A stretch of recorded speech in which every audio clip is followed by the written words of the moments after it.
hope you're having a wonderful evening. You know,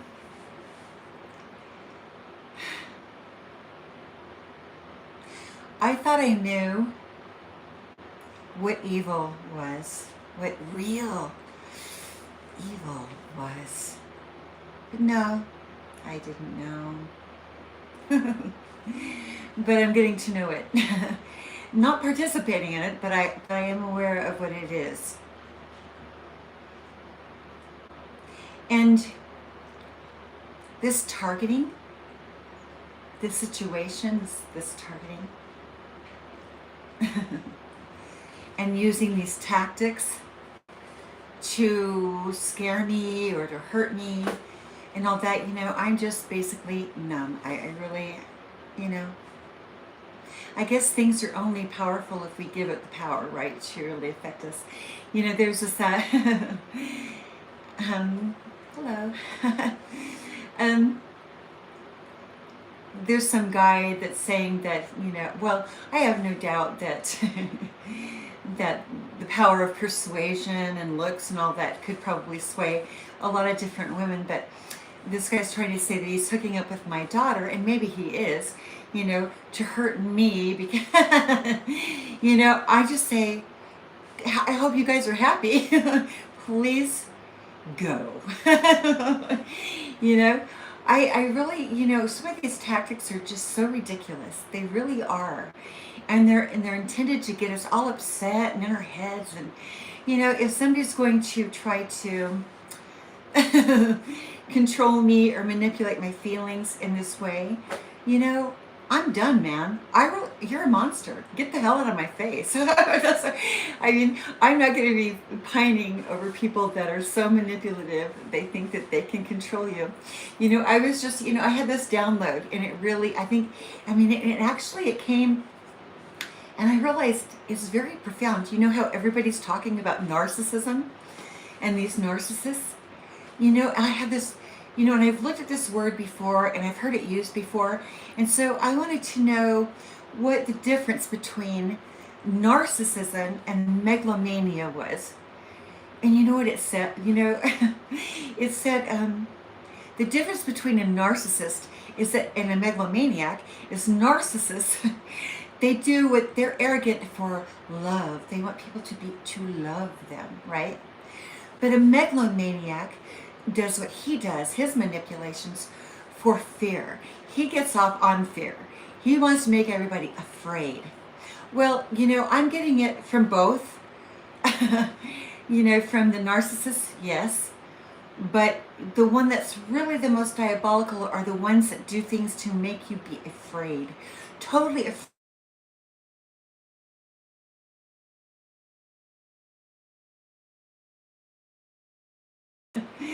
And so, the megalomaniacs I would think of would be somebody like Hitler, somebody that wants people to be afraid. They lead by making you afraid. Am I still rolling? My phone is hacked. I don't know if your phone's hacked too, but mine's been hacked for a really long time. My phone isn't even my own. And don't you know I know? But megalomaniacs, they want you to be afraid of them. And it works for, and some people are in positions where, like let's say your boss is a megalomaniac. And you don't want to say how you really feel about anything because, he could fire you, right? Tried that. Yeah, I did that. But what's worse? Is it worse to be in a situation where you're being beaten upon and you're being mistreated emotionally by someone because you're afraid to actually be able to say, and no, and I'm not saying that people should be reckless and out there disrespecting, their bosses for any, no, you don't want to be insubordinate, no. But there comes a time where when you know for a fact that you're being so mistreated that you absolutely need to say something for yourself, right? Where the line is drawn, you're not falling for the BS, no. Mm-mm. And so I'm kind of at that point, where these leaders, Okay, I gave an example a while back. I said there's one boss in the United States, well, really anywhere. There's one boss, as far as, we in America, United States, there's one boss that you can tell off and you can tell them what to do. They don't have to listen to you, but you have every right to say how you feel about them. And you should expect that you're not going to get retaliation because, of course, they're going to be professional and they don't want to ruin their reputations by coming after you. Because if they do, like, everybody's going to know that they're doing that. You can tell off the President of the United States. You can. He may not like it. And believe me, when he was running for office, any of the presidents, not just one, but any of them, they all go through this process where they're debating each other and they're tearing each other down. They're finding every little teensy tiny piece of dirt they can find to destroy each other so that we are manipulated in, deciding who we're going to vote for. I think the whole setup for the way that we vote is really messed up. I think it really is. Never have you seen a politician that, especially for presidency, that actually has a campaign where they don't smear the other guy. And so, I don't really understand that. But I'm not running for an office. And I don't deserve, no. Nope, I don't deserve to have this type of slander and abuse go on in my life. It's not like I'm not applying for anything. I work for myself. So I'm really confused about this thing, But why would we want a megalomaniac thinking that it's okay to attack somebody? If they can put somebody without their knowledge and without signing any kind of contract to do it, and they put you on CCTV for everyone to see, or if they exploit you in some way, who's to say that future punishment won't be that? And see, because they're egomaniacs, who's to say that they won't start using, billboards out on the freeway, during high traffic to expose you on electronic billboard? And some people would be more mortified over that than even losing their money, is to be on a billboard. Can you imagine? Because you know what it is? And I've been watching these videos, from past times, right? In England, and, when they were really doing public hangings and the witch hunts and all of that. And people were cheering to see somebody, and a lot of, even if they were guilty, were looking forward to these assassinations. What kind of animals? How far are we willing to really go down that rabbit hole? Who are we? No. And I'm supposed to be so forgiving. Oh my gosh, you're an angel, Treva. You're supposed to be so forgiving. I am a forgiving person. But not to people that have absolutely zero, no compassion. That are so reckless to do things that they have no business doing at all. No. There comes a time where people have to have their feet held to the fire. And that is the only way they really are going to get it. Giving people amnesty, clemency, all this bullshit is ridiculous. Because they're saying, oh, well, our president, he doesn't care if you commit crime. He's just going to let you get off the hook. I'm not on that. Believe me, that's one of my biggest complaints. I'm not all about that, because it depends, It really depends on what the crimes really are. But I know that putting people without their knowledge on CCTV is a crime. And it's a bad one. It is. Heckling and jabbing and being all excited and happy and throwing parties that you've destroyed that you are destroying another person's life. And I'm supposed to have a great attitude about that. I guarantee you. My attitude is is completely aligned and commensurate with the acknowledgement of what I know at this point to be completely evil and completely illegal. It is. It totally is. There's some lies like, okay, I'm not going to tell my wife or my husband, really hard truths. Maybe I'll find a way to do it, like you look really fat in that dress, dear. That might not be a good idea. And maybe it's your presentation. Well, it would look nicer, honey, if you would lose like 5 pounds. I just want to be honest, And, she might not talk to you for a week, but, at least you found a way to be, diplomatic about it and sensitive to somebody else's feelings. But when you are not sensitive to somebody else's feelings, then you cannot possibly expect them to come on in there and just to be nice to you. Well, you're just, let it go. There's just too many people involved. We can't arrest everybody. The prisons are already too full. What to do? What are we to do? I don't know. But one way or the other, I know that the scales will have to be balanced in some way, because you might be grateful that this happened to me and not you. But you know what? If there was even a remote possibility that it could happen to me, you better know it could happen to you. They could come after you. And now with this thing, Planeteer, that really worries me. You know why? Because if they can get every little piece of information about you ever, any other little mistake that they can exploit, or even create fabricated evidence about you, we're all in danger. We're all subject to this type of exploitation now. And now that the ice is broken, it's almost like, there was time, that a police officer once told me, if a spouse, or especially a husband, because they are more physically stronger, strikes a woman, physically hurts a woman, the party's over. The relationship is over. That's it. You're out, you go. There's no second chances, there's no forgiveness. No, you go. Because once they cross that barrier, that boundary, I wrote a song called Love Line, and I was working on adding some more verses to it. But it was kind of like, it was a revolution against domestic violence, really, is what the song was about. What it is about.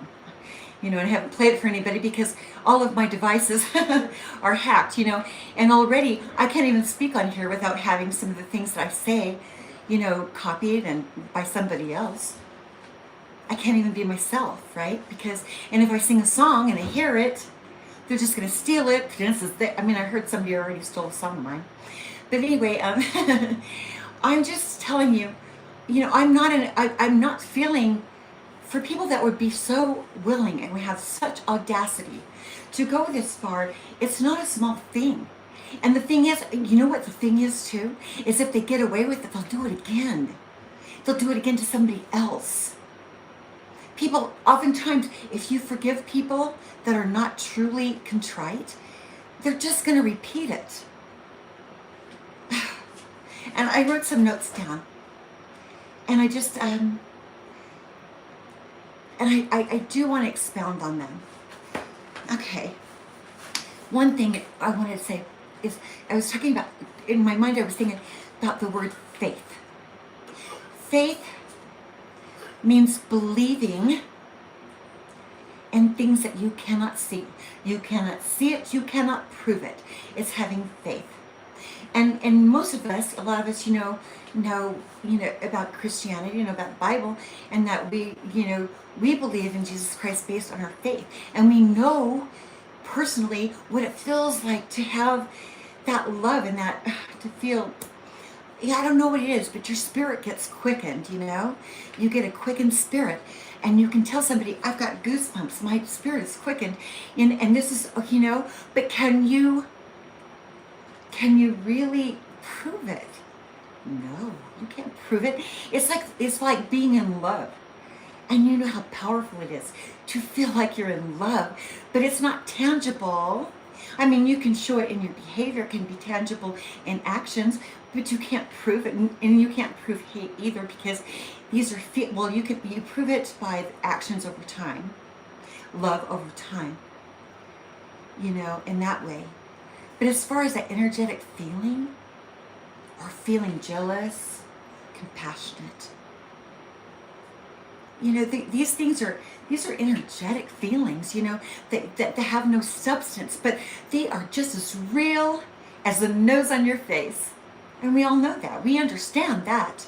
And yet when it comes to things that you cannot see, like intuition, or being able to see behind, the actions and the intentions of others, being an energetic, reader, psychic, whatever you want to call us, mediums, whatever, which, some of us just by nature have. That can't be true. Oh, but our remote controls on our television, they work. The radios, we can turn them on a dial and on a frequency. We can get the radio. Do you realize the things that we have today, back in the old days, they would have thought was black magic. The light bulb, it must be evil. I think there was something about that, that the light bulb was evil because, they couldn't, Thomas Edison must be a black warlock for creating the light bulb. But the thing is that, just because we don't understand something right now, doesn't mean like 10 years, even now, down the road, that we understand that there's things that we can do as human beings that we just didn't conceive of before, because everybody's told us it was wrong or bad. And so, and there's another thing, I have so much hope. I have so much hope in my hope for the future, because I have good intentions. I don't have bad intentions, not for anyone. Really, I don't. I might tell you what I think. You might not like it. And I'll be diplomatic until I absolutely cannot be diplomatic about it anymore. You'll get exactly what I think. And that's okay. And I'm not being quiet because I'm afraid or anything like that. But when I say something, I like to kind of know what I'm talking about before I just go shoot my mouth off. And people have been shooting their mouth off about me for so long that a lot of people that didn't know any better were totally confused. And I was just like, I'm going to let them be their low vibrational, cruel selves as long as they want to be. I don't have to participate. That isn't my job. But I'll tell you what, the minute you start crossing the line and you start forging my name on documents and the slander gets so deep and filming somebody in privacy, oh, you have just stepped off a cliff. Yeah, you did. And there's we can propel down and try to throw you in jail until you heal. I don't know. What do you think we should do? Because I'll tell you what, if any one of you out there was treated the way that I was treated, I don't think you probably would have acted a lot more irate than I have. I have tried to stay level-headed because I realized the breadth and the height of the crime. I understood the gravity of it. And I knew, without a shadow of a doubt, that I really needed to know what I was talking about before I came on here to talk about it. Because I don't want to throw wrong people under the bus. I don't do that. I protect innocent people. That's what I do. And if anybody was treated this way, oh man, I would be all over it. It's barbaric. It's no different than watching a public hanging and then standing there, not saying anything about it when you see that somebody's being abused. It doesn't even matter if they were even guilty, but to see somebody abused in that sort of way, by putting them on CCTV, don't you know, in about 5 minutes it could be you? We don't have time to be afraid, okay? We don't have time to be afraid of how somebody wants to twist who you are as a person, or twist your sexuality, or tell you something's wrong when you know very damn well you're fine. You know you're fine. You know what's right, you know what's wrong, and some things we just disagree about. I am not an evil person. I have no evil intention in any way toward a single soul. And I'm not taking your shit if you came after me. If you're one of these people that did. I guarantee you. No. No, I can forgive people that are really sorry about attacking me. That's fine. I can, because I understand when people really understand the gravity. If somebody has to pay you, give you a bribe to talk about someone, you gotta know they're lying about that person. If somebody pays you, it's a lie. It's obvious. And they might spin it like, well, she's a really bad person. It doesn't really matter. Here, just take the money. They would have no need to pay you at all if there was any truth to it. Really? No, not really. And to use AI, that's another thing that we really have to be worried about. Now to create false evidence is a serious thing. And now we all need to talk about it, because the fact that it happened to one person, oh my gosh, it could be anyone. Anyone. It could be somebody else, even in high places, that was under somebody's thumb. They can't say anything because they know they could be next. And so that's the way they control the whole situation, is because if you don't go along with the agenda, and this is a fear, the megalomaniac fear of doing anything that opposes that leader of any kind. You could lose your job. You could get exported. If I get exported, I want to get exported to the Amalfi Coast. You could get deported. Even if you were born here, you could get deported. So I'm just telling you, so much nonsense has gone on. There's just no, sometimes I stay quiet because I am so absolutely dumbfounded that this even happened, that I'm just like, these people are nuts. They're out of their freaking minds. No, I understand that they were desperate because they're probably scared because, there'd been some stealing going on for a very long time. And you know what? When I'd been in car, there was a time where first of all, I had been in a car accident. I had COVID. I fell and I crushed my shoulder. They took the times I was going through that particular struggle. Whoa, you don't know what it's like to crush your shoulder. I had a complete reverse shoulder replacement. Okay, you have, oh man, don't recommend that injury. But when I was at my absolute lowest, they were off on cruises. When I was in COVID, I didn't hear from anybody. No, no one. Well, my son was there. It's just people prove to you over time who they are and what they really care about. And even when I went, okay, I really didn't have, nobody came to keep. I did that on my own. I did have some friends that did kind of, support me for a while there. They did. But some of the things that was said about me, being a prostitute and a drug addict and all these crazy-ass things. I was diagnosed with metastatic breast cancer, and, I was told that it came back. These people thought I was going to stop my phone. You want to stop my phone now?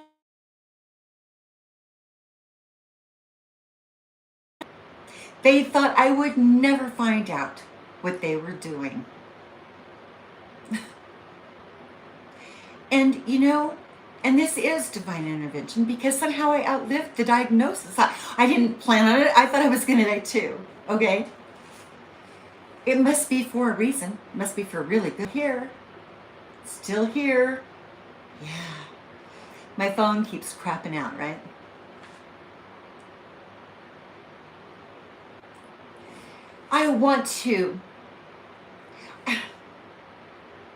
I am really good at pretending as far as an acting goes. Like if I have a part, I can be good at a part. I can really kind of imagine in an empathetic way what it would feel like to be in a particular position or situation, right?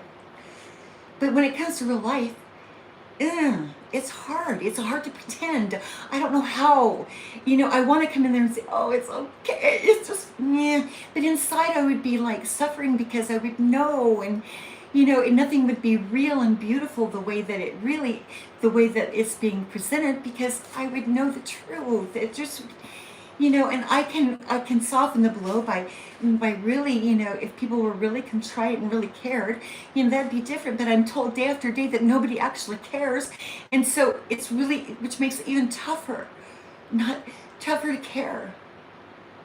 And the only, but I think that should change. I really think maybe instead of being so self-absorbed and self-concerned, that maybe we should start caring about our neighbors. Remember what that was like when people might have given a damn about each other? That's that's always been the point. That's always been the point. It seems to me that the higher positions people get, the more they lose themselves. Not everybody. Some people, don't have that propensity to get really full of themselves, but some really do, and they become very ill. Like, they start thinking of themselves as God, or unstoppable, or I'm the leader. I don't, I can do whatever the hell I want. They start thinking that there's no accountability and that people can just go on and do whatever they want. And this has gone on for so long. It is a runaway train. It's a runaway train.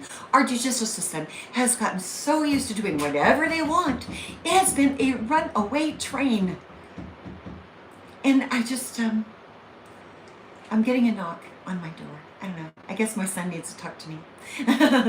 So anyway, I'll come back and talk to you another time, but I've got much more to say. Do something nice for somebody else today, and really mean it. I'm so tired of mean people. I just want to be around good, kind people. Honest people. I know you're out there too. I know I've got a tribe out there. Thanks for listening. Mwah.